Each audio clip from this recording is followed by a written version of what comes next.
Guys, welcome back to the I Love CVille Show. Jerry Miller, I Love CVille Show, thanks to Scott Wagner, Chiropratic and Sports Medicine. Hey, Scott. Dave Warwick is kind enough to join us, and you know, I want to talk about some pop culture.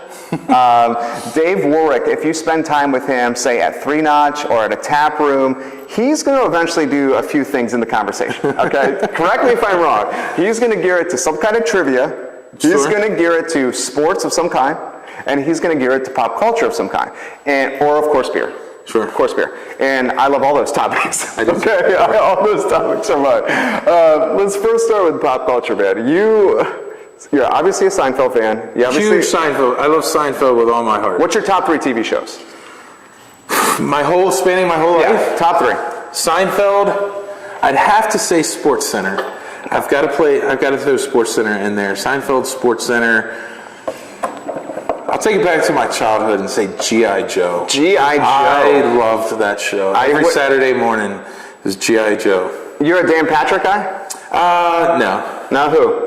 For Sports Center? Yeah, who's your anchor? Oh, the old Chris, the rumbling, bumbling, Chris Berman. Chris Berman. Yeah. Chris Berman. He's definitely my favorite. Sometimes I love his sayings. A couple of my favorite were, he could go, oh, man, he's not. He's down at the 3. Didn't you think sometimes Chris Berman got in his own way? With some of the, over the top, a little too cliche, whatever he was doing, you loved it? Yeah. Dave Warwick, guys, loves the Steelers and is a big-time sports fan here. So Berman is your number 1. Yeah. And I'm a big Greeny fan, Mike Greenberg. Yeah, I always liked Mike and Mike in the Morning, too, was part of my ESPN days. We were talking off camera about Dave Warwick's childhood and adolescent and teenage crushes. Mm-hmm. And I think you would be surprised to know what the top 3 shakes out. Michelle, we're going to go to break here. Just kidding. Michelle doesn't care. No. She doesn't care. Yeah. She knows. She definitely knows, right. Yeah, so I was definitely a huge Alyssa Milano fan from Who's the Boss. I'd have to put that in one of my favorite shows just because of Alyssa Milano. Okay. And then Christina Applegate, of course, in Married with Children. Sure. Who was it? Bundy. Wow. That's a given. Totally. But then my favorite one, I think my first kind of coming into adolescence, like learning about the birds and the bees, my first crush was Cricket, a.k.a. Christine from, I can't believe I'm telling this to all of Charlottesville. People love it. The Young and Restless. Oh. When I was in elementary school, yeah. My elementary school was just blocks from my grandmother, and so I spent a lot of time at her house until my mom would get off work and pick me up or whatever. But my grandmother watched Young and the Restless religiously, and I got into it too, mainly because of Christine or Cricket. And but yeah, so she was probably my first. Cricket was fantastic. Lorelei Bell is the actress's. Yeah, my granddad was a huge Young and the Restless fan, and I would watch it from 12:30 to 1:30 on CBS while hanging out with my grandfather.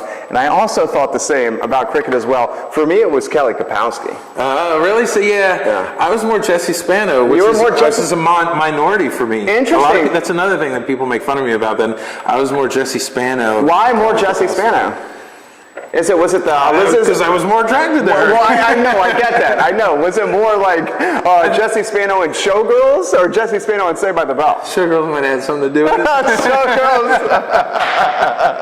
Showgirls might have something But I think I remember getting excited about Showgirls because it was Jesse Spano. So I think I had already kind of... You've already committed. Yes, yeah. You've already committed. Okay. Yeah. Kelly Kapowski went She's beautiful, but she just never did it. She went from Saved by the Bell to 90210.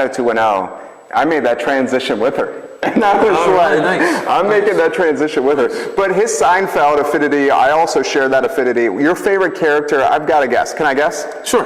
Costanza? Yeah. Yeah, I mean, why? That's so neurotic. It's really tough to have a favorite because the dynamic, what's so brilliant about that show is all 4 of them, there's no main actor and his supporting actors. It was like the Lakers. And actresses. Like Magic Johnson, Worthy, Kareem, all 4 of them really had to be there at the top. Of course, it's centered around Jerry, but by far was he not the number 1? I would say he was probably the least. But yeah, George Costanza and Elaine and Kramer had so much such big dynamics in the show that it's. But Kramer, I'd have to. Okay, I'm going to say Kramer because that's probably the hardest I've laughed. Interesting. At Kramer, but George Costanza is right up there. I'd put Jerry fourth, actually. Yeah, Jerry's definitely fourth for me too. Costanza or Kramer for number one for me. My favorite shows were the Fried Chicken Sign, Keeping Kramer Up. That was a no-brainer. The who can go the longest without the contest without pleasing themselves. Was brilliant. That one was brilliant. And they never mentioned that word in the whole entire and show. I didn't mention him. Right. Yeah, my mom would be proud. She watches this. She lectures me frequently about this. And the final one that I really loved was the Keith Hernandez spitting episode. Those two are the best ones where Kramer is in Jerry's apartment. Off your back. Yeah. And he's dissecting it with a golf club. And when he's dissecting it with a golf club, I'm like, I'm watching comedic genius, right? And we were talking about how Seinfeld was such appointment television on Thursdays, and he was like, yeah, dude, 9 p.m. and how different it is with today's TV viewing. Yeah. Well, now I think. There's so many new additions with technology and stuff. You have so many screens that the whole family isn't gathered around the TV screen anymore. Right. And everybody's lives are going every which way. So I don't think everybody's necessarily home at 6 o'clock for dinner like they used to be, and then TV from 7 on. So it was hard for me to get into shows when I'm never home. Of course. Yeah, you got DVR, of course, but I've never spent time with DVR and then catching up. And also, to me, my wife and I just have the local channels. He cut the cord. News and the essentials, and then we're a Netflix couple for sure. It sounds like family is big time with you. Yeah. You grew up tight, huh, with your family? Oh yeah. I can totally tell. Absolutely. Did you guys just hung around the TV dinner table? Yeah. I remember the main one that always comes to mind is Dallas. My parents were huge Dallas fans, and at a very young age, looking back, maybe too young to be watching Dallas, but that was our Friday night. The whole family would gather around, lay on the floor on our stomachs, and because the TV was on the floor. I did the same. And we would watch Dallas, and that was exciting because when I was that age, that was like the one night where I could stay up later than my curfew because Dallas went on to like 10 or 11 o'clock or something. And then as soon as it was over, I was like, I have to go to bed. For me, it was TGI Fridays, Step by Step, Family Matters, Perfect Strangers. My parents offered the same deal. We took it up every time, and we had a similar close and intimate environment. So I really appreciate it. Yeah, whatever happened to predictability? I had a huge crush on Suzanne Summers as well. I'm going to come back from Step by Step. Come back and talk about why he has a crush on Suzanne. I'm happy to talk about that. This portion of the program thanks to Patty Bowden at Animal Connection. Hey, Patty. And her self-serve dog wash. Self-serve dog wash in the McIntyre Plaza at Patty Bowden's Animal Connection. We're back in 30 seconds with Dave Warwick, our last segment, where I'm going to put him on the hot spot. Oh, no. 30 seconds, my friends. Patty! Jerry! Liza got dirty on a hike on the Rivanna Trail. Well, heck, let's go to the self-serve dog wash.